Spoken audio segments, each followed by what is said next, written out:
Cierra los ojos, escucha.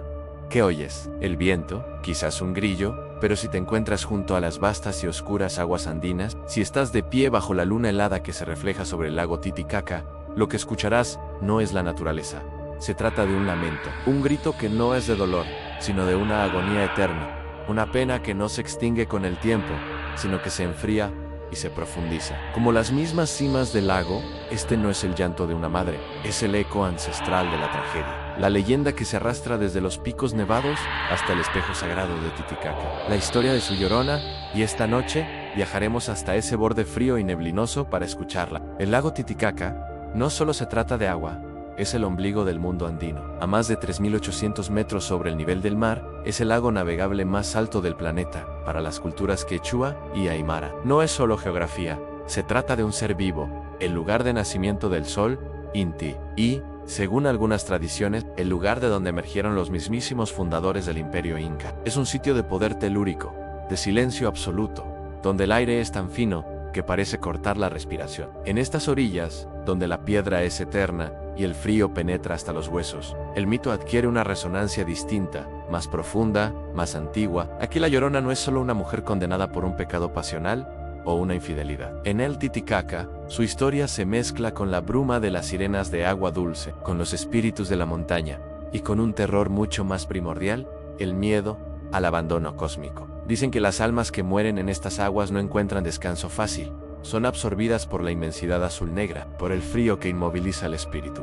Y es ahí, en ese punto de convergencia entre la mitología prehispánica y el terror colonial, donde surge la figura de la Llorona del Altiplano. Una figura que carga con un nombre familiar, sí, pero que lleva una carga de horror singular, marcada por el pacha, la tierra, y el yacu, el agua. Su leyenda no comienza con el grito, comienza con el silencio, un silencio que antecede a la tempestad, a la locura. Se cuenta que en las aldeas flotantes de los Uros, o en las orillas rocosas de Copacabana, se hablaba de una joven, a menudo llamada Jugarra o Collá, poseedora de una belleza que desafiaba la dureza del paisaje. Una belleza que no trajo bendición, sino una maldición que se manifestaría con la luna llena y el frío lacerante del altiplano. Su historia es la de un amor imposible, la de una traición devastadora y la de la peor de las condenas, la pérdida de lo más preciado bajo el peso de las aguas sagradas. Jujara vivía cerca de las orillas, su vida era sencilla, tejida con juncos y rituales antiguos, amaba, o eso creía, a un hombre que venía de las ciudades, un forastero con promesas brillantes y ojos de serpiente. Este hombre, un mestizo de ambición desmedida, la sedujo no solo con palabras, sino con la promesa de sacarla de la pobreza, de llevarla a un mundo de lujos que ella apenas podía concebir. Pero Guaya era madre, tenía 2 hijos, pequeños, herederos legítimos de la tradición y la pureza andina. Ellos eran su ancla a la tierra, su conexión con el linaje de los Maucos, los espíritus tutelares, el forastero, el ambicioso. Sin embargo, veía a los niños como cadenas, obstáculos, para la vida que él quería construir. Una vida donde no había espacio para el barro, los juncos, o el recuerdo de la vieja vida. Le exigió una elección que ninguna madre, en ninguna cultura, debería enfrentar. Aquí es donde la leyenda de Titicaca se vuelve más oscura. La Llorona de Titicaca no es una asesina por arrebato, es una mujer llevada a la desesperación metafísica, dominada por su angustia. Juara buscó consuelo, no en los sacerdotes, sino en los brujos de la montaña, los leicos, aquellos que conocían los secretos fríos que duermen bajo el nevado Iyampu. Ella no pidió ayuda, pidió un trato, quería la riqueza, el amor del forastero, y el olvido de su humilde origen. El laica sonrió, una mueca seca bajo el cielo gélido, le dijo que para entrar en la nueva vida, debía pagar un precio de la vieja, y ese precio era la entrega, que no era su vida, sino de lo que la hacía madre. Debía liberar a sus hijos de las ataduras de este mundo para poder atarse al otro. Una noche, cuando la luna estaba escondida y solo las estrellas perforaban la oscuridad inmensa, Jujara tomó a sus 2 hijos. No había ternura en su rostro, solo una vacuidad terrible, una ausencia de alma que el forastero había sembrado. Los llevó en una barcaza de totora. El lago estaba en calma, un plato de obsidiana. Llegó al centro, a las aguas más profundas, las que el sol nunca toca, y allí, el terror se consumó. No fue un acto rápido y violento. La leyenda dice que fue lento, casi ritualístico. Con el corazón ya congelado, arrojó a sus hijos a las profundidades gélidas. Ellos no gritaron, solo la miraron, 2 pares de ojos infantiles que no entendían la traición, solo el frío que los envolvía. Ese es el horror. La mirada de la inocencia traicionada en el momento de la muerte. Cuando regresó a la orilla, la barcaza vacía, el forastero la esperaba, pero algo había cambiado. Él la miró con repulsión. Las promesas se desvanecieron. El trato había sido completado, pero el destino, el supé el diablo andino, había cobrado su precio en felicidad y paz.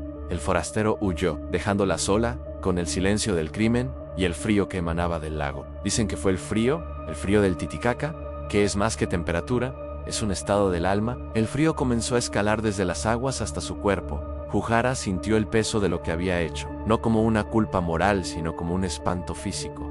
El silencio que tanto había deseado se convirtió en el grito sordo de la naturaleza. Los cerros, los cepes, que la habían visto nacer, ahora la miraban con una indiferencia monumental. Cayó de rodillas en la orilla, y por primera vez desde el acto, ella abrió su boca, no para suplicar, sino para vomitar un grito, un sonido roto, animal, que se elevó sobre el altiplano. No gritaba por sus hijos, gritaba por su pérdida, la pérdida de su humanidad, la pérdida de su camino. En ese momento, la condena de Leica se manifestó.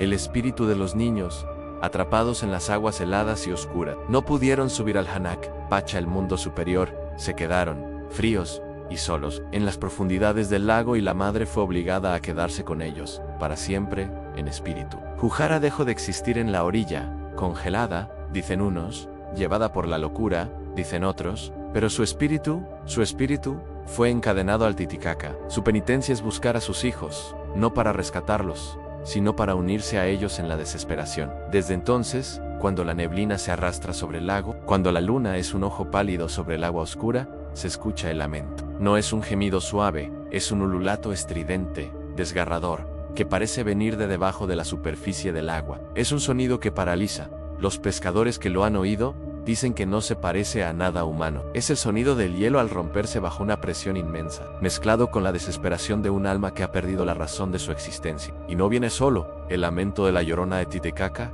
es la señal de que ella se acerca, se manifiesta en una figura alta, etérea. Se viste con un anaco, que es la vestimenta tradicional, en un color blanco y desgarrado. Algunos la describen con cabello largo y húmedo que se mezcla con el musgo de la orilla. Otros dicen que su rostro es una masa indistinta, una mancha de dolor que solo revela dos ojos hundidos y eternamente llorosos. Pero el horror es lo que lleva en las manos. La llorona andina no solo llora, ella busca, y lo que busca son reemplazos. Las historias de la llorona varían en el continente, pero la del Titicaca tiene una singularidad aterradora. Su lamento es un llamado selectivo. Ella no grita en todas partes, grita cerca de las aldeas donde duermen los niños, grita cuando hay barcazas solitarias. Su lamento, al escucharse de cerca, tiene un efecto hipnótico. Dicen que es como el canto de una sirena, pero lleno de pena y frío. Si acampas en la orilla y escuchas el ¡ay, mis hijos!, resonando en la inmensidad del altiplano, debes hacer una sola cosa: ignorarlo. Los que han sucumbido a la curiosidad,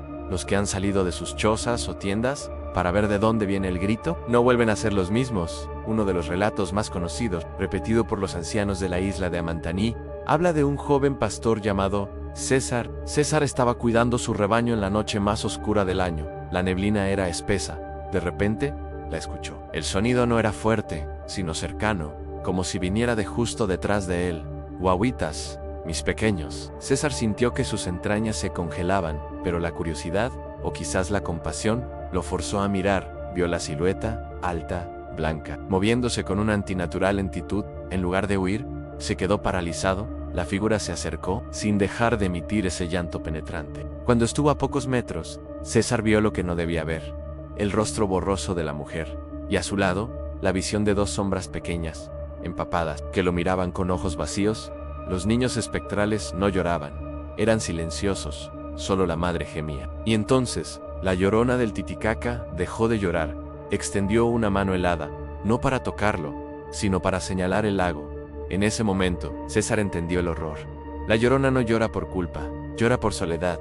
Ella no busca a sus hijos para abrazarlos, busca compañía para ellos, busca otros niños u otras almas que puedan reemplazarlos en la oscuridad y el frío eterno del fondo del Titicaca. César fue encontrado a la mañana siguiente. Estaba solo, sentado en la orilla, sus ojos abiertos fijos en el horizonte. No respondía, había perdido el habla. Lo único que hacía era temblar sin parar. A pesar de que el sol ya había salido, había sido tocado por el frío eterno de la llorona. El gran terror de esta leyenda no es la muerte, es la locura que antecede a la muerte. El terror de ser llevado a un destino de frío y soledad del cual no hay retorno. Es la idea de que tu alma será el compañero de juego de dos niños espectrales que no sienten nada. La Llorona del lago Titicaca es un recordatorio sombrío de que algunos pecados son tan grandes que la tierra misma no puede perdonarlos. El frío penetrante del altiplano y la profundidad inexplorada del lago sagrado se combinaron para crear una prisión de desesperación. Ella sigue allí, en las noches sin luna, en la bruma. Su lamento es el eco de una elección terrible, una traición a la sangre, al linaje, a la vida misma. Es el sonido de la maternidad convertida en maleficio. Si alguna vez te encuentras en las orillas del Titicaca, bajo ese cielo inmenso y plagado de estrellas frías, y escuchas un grito que te llama, no mires, porque en el rostro de la Llorona no verás a una madre arrepentida, verás la cara del abismo y la invitación al frío eterno.